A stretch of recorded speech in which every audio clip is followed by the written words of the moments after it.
Welcome to part 2 of the French Revolution. Just a gist of whatever happened on part 1. Uh, part 1 had the place where Louis XVI has been arrested and kept. Then on the developments happening in Paris, and then whatever happened in Versailles. And now we are going to see about the famous tennis court and the incidents to go on. So this is the very place of democracy where democracy was born, and even I got goosebumps when I went into this place. So this is tennis court, and on 20 June 1789, the Third Estate was shocked to find the doors of the National Assembly was closed and they were neglected. Immediately they gathered in a very small tennis court in Versailles and took the famous tennis court oath, which changed the course of history for all time.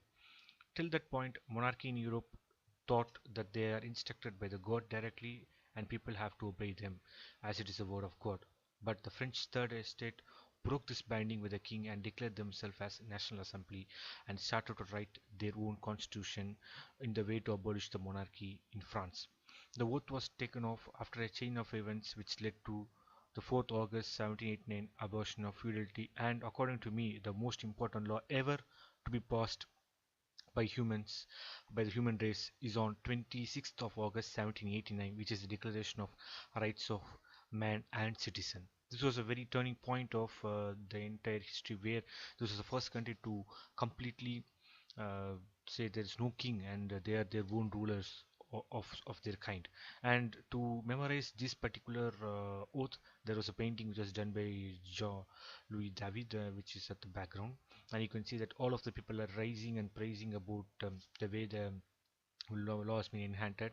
Out of this, you can see Robespierre holding his chest, just to being shocked by the turn of things which is happening in front of his eyes. And then you see another. There's only one person who didn't vote in favor of this constitution to be coming to picture. You can see him at the right hand side corner holding on a chair with his closed chest. And with a very major majority, the tennis court vote was passed, and then they declared France to be having a new constitution where they saw all the people are equal except for the women. People of Paris, after the famous tennis court vote, started to feel the fire of revolution and started small-scale revolt against feudalism. Citizens of Paris brought down statues and symbols of many feudal families in Paris and even decapitated the statues at the entrance of Paris city, to send a clear signal to the king that he is no more the head of the state. With rising issues in Paris, Louis sent an army of the National Guard and they started to surround Paris from all sides. Fearing of a massacre, Parisians started to look for arms to protect themselves from the dangers surrounding them. On 4th July 1789, Parisians marched to the Bastille prison and made a siege. The commander of the prison tried in vain to protect the prison. Parisians succeeded in breaking the prison's defense and entering into the prison, killing all the guards in charge and took their heads in the spike. This sent very clear signals to the nobility in Versailles that now common people are in control of the city. With heavy arms, Parisians went in the control of the situation and were ready to take their chances. So this is the place where once stood the Bastille Palace, which has brought down by the People's Revolution.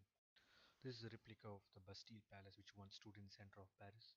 This is now kept in the Tennis Court building.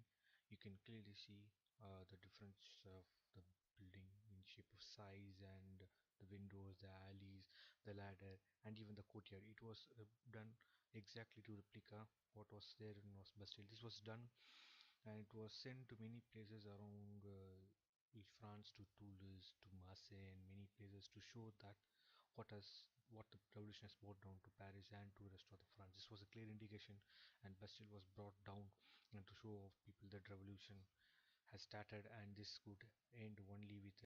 Now we are at the backstage of Versailles, where you can see the beautiful mirror hall, and exactly on this place on 5th October 1789, people were frustrated by the government's inaction to solve their problems, and especially women started off a mob from Paris and it started to move closer to Versailles.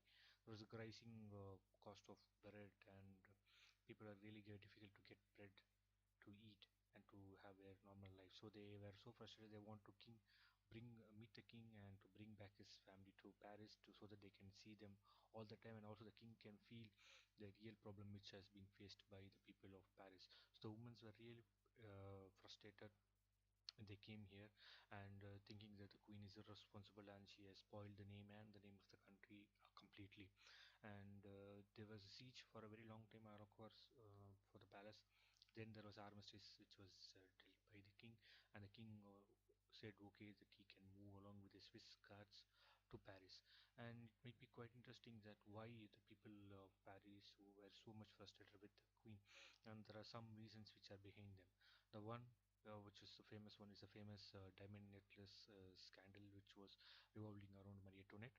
It was a very costly necklace which was bought to the queen by Cardinal de Rohan. Actually, it was not for the queen. There was a look away of the queen, and some people fooled the cardinal to buy the golden diamond necklace for her, which was eventually not for the queen. So people were thinking it was the queen who fooled the cardinal to buy it for her, which was causing a lot of problem. And then was the second reason was the extravagant spending of the queen for the dresses and the luxury item in the entire country was starving for everything right from food to basic amenities.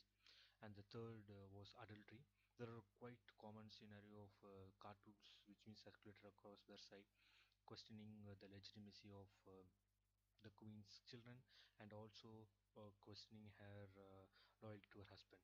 They sure for short they were thinking Maria Antoinette was committing adultery with her friends, and this was quite a common talk in Versailles.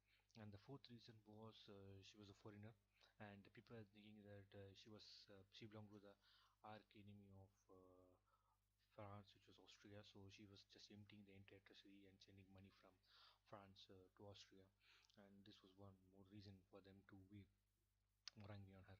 And the last but not least of the rumors is the famous quote which was said by Marie Antoinette when she was asked that people of Paris are very angry that they are not able to get bread to eat.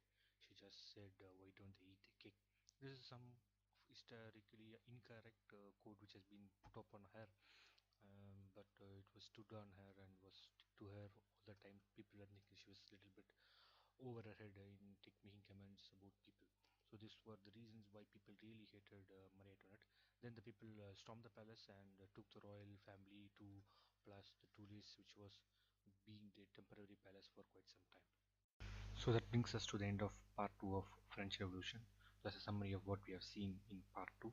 We saw the enhancement of human rights in and also the constitution of France in the famous tennis court oath.